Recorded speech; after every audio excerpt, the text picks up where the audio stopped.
Please pray with me. God of the Incarnation, we ask that you once again take the Word and transform it into a living, breathing reality that we can all together experience. Be present here in these words and in this space. For God, if you are present here, then nothing else will matter. But if you are not present here, then nothing else will matter. In the name of the Creator, the Christ, and the Comforter. Amen. Picture it with me. It's 3/4 of the way through a football season. The team isn't doing so well. They've lost 7 games. They've won 1 game. Over half the team is injured or ill. And so you have just enough in practice to have your first string, and then someone like me who should be 4th string has been moved up to 2nd string simply because of lack of players. We didn't have enough to make a full 2nd string, so what we were doing that Monday was we were letting the 1st string defense get ready for the plays that they were going to see that weekend. And since we didn't have enough, I had 3 or 4 people guarding me, and then I would run the ball against the 1st string defense. So the coach came over and he showed me the play and said, you run the ball here. And I wasn't a fool. I knew that if I did that, I didn't have enough people to block me, and they were good. And we weren't good. So I looked at the play, and since we were learning the plays, I knew they knew exactly where I was going to run. So in my head, I thought it would be better if I run this way. So off I take, and the coach blows the whistle, and he kind of looks at me confused. And then he comes over and he shows me the play again and makes it real clear, where you're supposed to run. So blows the whistle again, and off I take. Opposite way again. And then he blows the whistle, and now he's mad. And so I'm wearing a helmet, and he speaks with his hands as well as with his voice, and he grabs a hold of my helmet to make a point. And you're really trapped at that point, and at his mercy, and he's mad, and he's yelling about a lot of things and about what I was trying to do and why I couldn't see the play. And he said, what are you trying? And I went, well, if I run there, I'm going to get hit and it's going to hurt really bad. And that angered him even further. And then he said to me something that was prophetic and pastoral, and it was truer than he meant to say at all. He said, Griff, if you run into the pain, it's going to hurt a lot less than if you run from it. It's one of those life lessons that's really hard to learn. This narrative, our text this morning, begins with Jacob on the run, which is where we always find Jacob running. I'm not sure the direction that Jacob runs. Is he running from something? Is he running from someone he has probably manipulated or tricked? Or is he running after something, trying to catch another blessing? We can never quite be sure with Jacob. What we know is that his life is made up of running and movement. He comes out of the womb running, trying to catch his brother, grasping after his heel, and that sets forth the movement for the rest of his life, chasing after things, grasping, chasing after his brother's birthright and blessing, and finally tricking his way into getting both of them, and then he has to go on the run from an angry brother. He stops in Haran, where he finds himself 2 wives, 2 mistresses, and 11 children, and then things go sour there. Things get messy with a family member, and he's on the run again. But this time he runs in the wrong direction. He's headed back towards his brother, who he tricked so many years ago, the brother who's been looking for him for so many years. He gets word of this, and he realizes that his life has now reached a critical point. And that's where our passage picks up this morning. He's tired. Jacob is tired of running. He's tired of hiding. He's tired of fooling others. He's tired of seeking and searching and trying to make it work. It's finally all caught up to him and his family. And so one day on this journey, they stop and they set up camp. And everyone falls asleep immediately because it's been a long day of travel and it's exhausting to be constantly running. But Jacob can't fall asleep, because even when he stops physically running, his mind can't stop racing. And he realizes that this place where they have set up camp, it's a dangerous place. And it's not his family's danger. So he wakes everybody up. I can hear the grunts and the complaining. Are we going already? And he says, yes, we're not making camp here. We're making camp across the river. So across the river they go, and there they make camp. And they don't immediately fall asleep this time because they're scared he's going to say, we're getting up and going again. But instead, Jacob surprises them by standing up and saying, I'm going back to the last camp. There is business there that I must do, and I must do it alone, because Jacob knows the time has come for his reckoning. It's time to stop running. I can picture Jacob when he gets back to the spot. He starts pacing. He's chanting. He's beating his chest, bring it on until it's brought. And someone attacks him from behind, and it's dark, and he can't see who's attacking him, and the fight begins, and it's gory. It's clawing, it's grasping, it's grabbing, it's kicking, it's holding, it's pinning, it's struggling, and it's real and it's not real. And it lasts until daybreak, until this stranger reaches over and grabs Jacob's inner thigh, and he wounds him deeply. The pain is real. But Jacob won't let go. He refuses. Name me, bless me, and I'm not letting go until you do. And the stranger does. Name him and bless him. Jacob, you are no longer Jacob, but Israel. You are no longer what you once were, but you are something new, because you have wrestled with God and you came out alive. And suddenly, just as the first few rays of the new day breaks, the stranger is gone. And Jacob gets up and walks into the first rays of the sunlight. He walks with a new name, but he also walks with a new limp. Forever will he bear his new name, and forever will he bear his new wound. This story has long fascinated us. And there are volumes of material trying to point out all the brilliance that is found in this text, the many layers of this story to help us better read the story. But this morning, that's not what I want to do.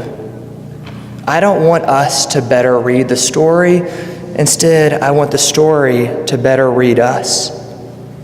And in order to do that, maybe we need to begin by admitting we're reading this text in the wrong place, because we're reading this text in the light of day, and we're reading this text surrounded by a community that is there for us to sustain us. And this particular text might not be one to read in the safety of daylight. This might be a text for nighttime, for us to read alone. This is not a solar text. This is a lunar text, because Jacob wrestles at night, in the dark, alone, in no man's land. And if we can be honest this morning, it's at night when we see how much we are like Jacob, how we have tricked and manipulated to get things our way, how we have run after meaning, how we have run away from the things that we have broken, and how we have run away from the things that break us. It's a night when we come face to face with who we truly are. And it's at night when we are invited into our own wrestling matches. In the day, we're busy. We busy ourselves so we don't have to think about what really matters. But in the night, when the person beside us is fast asleep and the kids are in bed and our to-do list is finished and we are too physically tired to turn one more page, we surrender to the dark in hopes of sleep, but instead we're often visited by the questions. Who am I? And does that even matter anymore with who the world thinks I'm supposed to be? What does God actually expect of me? How am I ever going to get out of this financial hole? Will this election ever be over? And when so, what are we going to do with all the ugliness, the sinful ugliness that has come out in this election, even in our own hearts? How in the world am I supposed to forgive so-and-so? And how in the world am I supposed to show them grace? Will my depression return? Why in the world did I say that awful thing, and how do I fix it? How can I stop looking at those websites? Is this faith real? How am I doing as a parent? How do I fix my marriage? Why am I so scared of aging? Is my drinking becoming a problem? Am I working in a job and in a career in which I really want to give my life? The night offers us endless opportunities for wrestling matches. But it's here that our story often goes another way from Jacob's, because we don't engage the wrestling. Instead, we get up and we go straight for the bottle of Tylenol PM.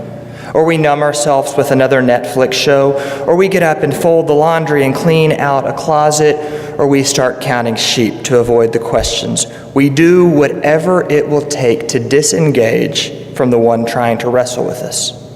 We get up and we move to a safer place because we're not yet ready for our reckoning. So maybe this morning what we need to do is to hear the testimony of Jacob. And I think what Jacob would tell us is that running won't get us anywhere. Running will just wear us down. And besides that, you can't actually run from that which you carry in your soul, no matter how hard you try. And I think if Jacob were here this morning, he would tell us that nighttime wrestling might be both his worst moment and his best moment, that it was hard as hell, but that it opened up the ways to the heaven. He might testify that coming face to face with God is always going to involve coming face to face with yourself and your own mess, but that there's freedom there. I think that if Jacob could just give us one piece of advice this morning, Jacob would say, face your nighttime wrestling and be ready to hold on until it names you and it blesses you.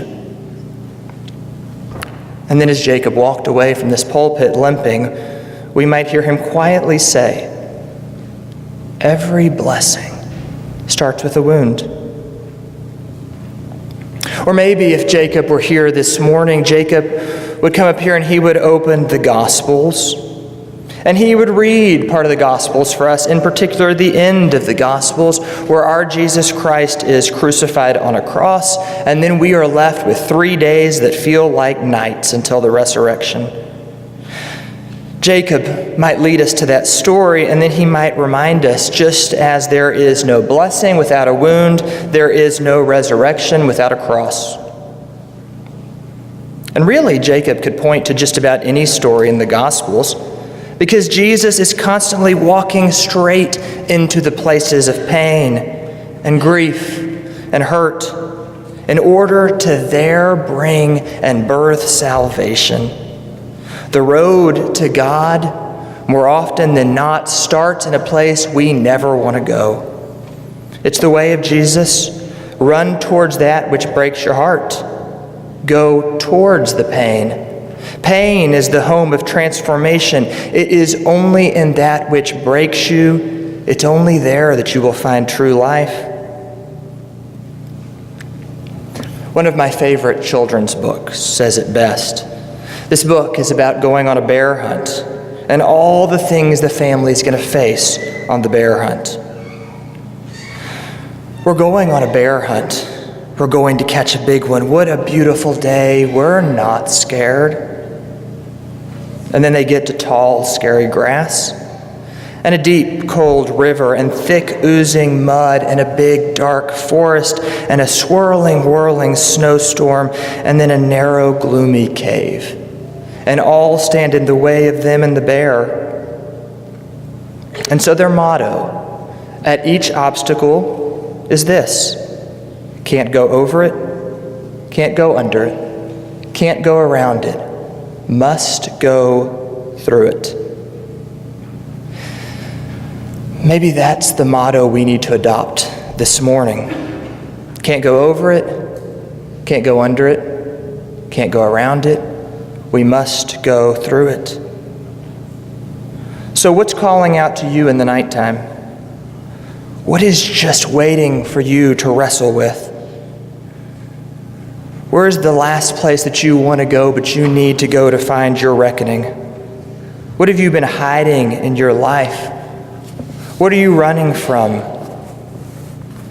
Because, church, walking towards that which breaks your heart, stopping your running, turning and facing it head first, meeting your wrestler in the middle of the night, it's there that we're going to find true life. Can't go over it, can't go under it, can't go around it. So we must go through it. May we have the strength of Jacob to face our nighttime wrestler, to go through it, to cling for a blessing, and there to find God, to walk away limping, but to walk away blessed, having become victorious by being defeated. Amen and amen.